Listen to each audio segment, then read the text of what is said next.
Olá, eu sou Pamela Martins e vocês têm mais um episódio da Entre Flores e Cicatrizes. Hoje eu quero conversar sobre algo que talvez muita gente precise ouvir, sobre voltar para Deus depois de ter se perdido no caminho. Porque existe uma mentira silenciosa que o inimigo gosta de plantar dentro da gente, a de que fomos longe demais, erramos demais, fomos quebrados demais, como se existisse uma distância onde a graça de Deus já não nos alcance. E eu descobri, vivendo a minha própria história, que isso simplesmente não é verdade. Há alguns anos, Deus me chamou de volta para casa. E quando eu digo casa, eu não estou falando de igreja. Estou falando de presença, de intimidade, de pertencimento. Porque por muito tempo eu estive perto de muitas coisas, mas longe de Deus. E talvez essa seja uma das dores mais silenciosas que existem. Estar cercada de barulho e ainda assim vazia.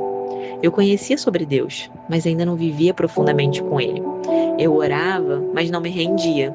Eu buscava, mas ainda segurava o controle. Eu queria bênção, mas ainda fugia do processo.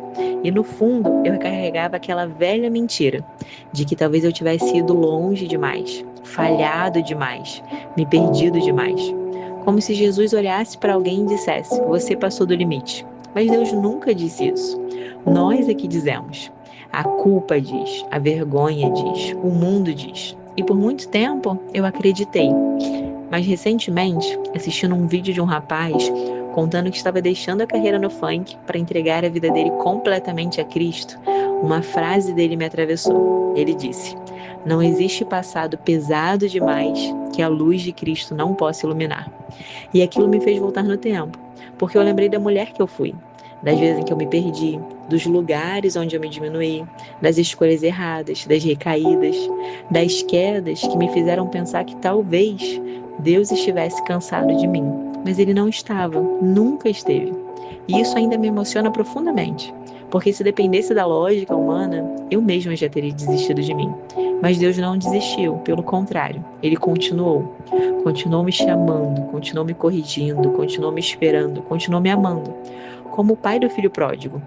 Porque o amor humano costuma dizer: prove que você merece. Mas Deus diz: volte para casa. E eu voltei, não perfeita, não pronta, não curada. Voltei quebrada mesmo, com culpas, com feridas, com vícios emocionais, com medo de não conseguir sustentar essa mudança. E foi ali que o verdadeiro processo começou. Porque voltar para Cristo não é o fim da guerra, é o começo da cura. E o inimigo ama quando permanecemos presos ao pecado, porque o pecado é como uma gaiola confortável, bonita, decorada, acolchoada. Você se acostuma com ela e começa a chamar aquilo de liberdade. Mas quando você decide sair, a guerra começa. Porque enquanto você estava presa, ele estava satisfeito. Mas quando você decide romper, quando escolhe obedecer, quando resolve voltar para Deus, ele se enfurece. E então vêm os ataques, as acusações, as recaídas, as vozes, o medo, a vergonha e às vezes o pior, o julgamento das pessoas. Mas aquela ali, eu já vi ela fazendo tanta coisa errada, daqui a pouco ela volta. E isso pesa, porque muitas vezes a acusação de fora encontra abrigo na culpa que ainda existe dentro de nós. Mas foi nesse processo que eu aprendi algo que eu nunca mais esqueci. Ladrões não roubam casas vazias. Se o inimigo ataca tanto, é porque ele sabe o que existe aí dentro. Ele sabe o potencial, ele sabe das vidas que serão alcançadas, ele sabe da autoridade que nasce da dor curada, ele sabe do ministério escondido dentro da cicatriz. Por isso ele luta tanto. E foi olhando para a minha própria história que eu comecei a entender isso. Durante muito tempo, eu olhava para pessoas que nasceram e cresceram no Evangelho e achava lindo, porque realmente é bonito ver alguém que foi guardado, protegido, preservado. Existe muita beleza nisso. Mas Deus me mostrou que também existe beleza no resgate. Existe beleza em quem voltou. Existe beleza em quem foi arrancado do lamaçal e decidiu não retornar. Existe beleza em quem carrega marcas, porque marcas contam histórias. E Deus me ensinou algo precioso. Ele não desperdiça dores. Aquilo que parecia só bagunça, Ele transformou em autoridade. Aquilo que parecia vergonha, Ele transforma em testemunho. Aquilo que parecia condenação, Ele transforma em ferramenta de cura para outras pessoas. Porque eu só consigo falar de cura porque eu já precisei ser curada. Eu só consigo falar de restauração porque eu já vivi ruínas e fui restaurada. Eu só consigo olhar com empatia para certas dores porque eu já chorei nelas.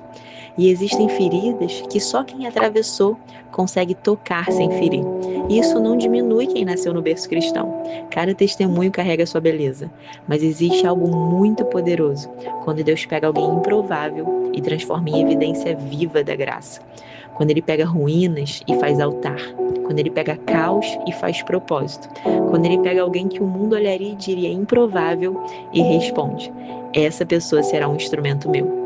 E eu vejo isso claramente na minha vida. O tanto que Deus me resgatou, o tanto que me lapidou e o tanto que ainda continua me lapidando. Porque santidade não é um evento, é um caminho. E quantas vezes eu já caí no meio dele? Quantas vezes eu fraquejei em lugares que eu já tinha sido tratada? Quantas vezes precisei voltar no mesmo ponto? E em todas elas, Deus continuou lá, sem cinismo, sem humilhação, sem acusação. Só me dizendo: levanta, vamos continuar. E hoje, olhando para trás, eu entendo. Deus não me trouxe de volta apenas para me salvar. Ele me trouxe de volta para me usar. Não necessariamente com o microfone na mão, mas com a minha vida. Sendo evangelho, sendo testemunha, sendo ponte. Porque nem toda pregação acontece no altar. Às vezes ela acontece no trabalho, na conversa difícil, na forma como você permanece, na maneira como você ama, na sua integridade quando ninguém vê, na cicatriz que agora virou cura para alguém. E voltar para casa é sobre isso, sobre permitir que Deus transforme toda a bagunça que um dia nós fomos em caminho para alcançar outras pessoas. Não em palco, mas em propósito. Não em performance, mas em verdade. Não em aparência, mas em transformação. E se hoje alguém me pergunta se vale a pena voltar para Deus, eu respondo sem hesitar: vale. Vale cada renúncia, cada guerra, cada processo. Porque do outro lado da rendição existe vida, existe paz, existe identidade, existe propósito e existe casa. E eu não falo isso como alguém que ouviu falar. Eu falo como quem voltou, como quem foi encontrada, como quem sabe exatamente de onde Deus a tirou. E talvez o maior milagre não tenha sido Ele abrir a porta. Talvez tenha sido eu descobrir que ela nunca esteve fechada. Como diz Lucas 15:20, então voltou para a casa do seu pai. Quando ele ainda estava longe, seu pai o viu. Cheio de compaixão, correu para o filho, o abraçou e o beijou. Porque Deus não apenas me chamou de volta para casa, Ele me fez entender que até as ruínas podem florescer. E como diz Isaías 43:19, eis que faço uma coisa nova, porém um caminho no deserto e rios no ermo. E talvez seja exatamente isso que Ele esteja fazendo com você agora, transformando o deserto em caminho, transformando ruína em testemunho, transformando bagunça em propósito. Então, se esse episódio falou com você, compartilha com alguém. Talvez exista alguém cansado de acreditar que foi longe demais, precisando descobrir que a graça de Deus ainda alcança. E se você quiser ler mais capítulos como esse, eu te convido a acessar o meu blog, floresdascicatrizes.com. Lá nascem capítulos sobre fé, restauração, cura, identidade e recomeços. E principalmente sobre como Deus continua transformando cicatrizes em flores. Talvez uma dessas flores também seja para você. E por fim, obrigada. Obrigada por caminhar comigo até aqui, nessa jornada de cura, transformação e fé. Que Deus te abençoe. E nós nos vemos no próximo episódio. Até lá!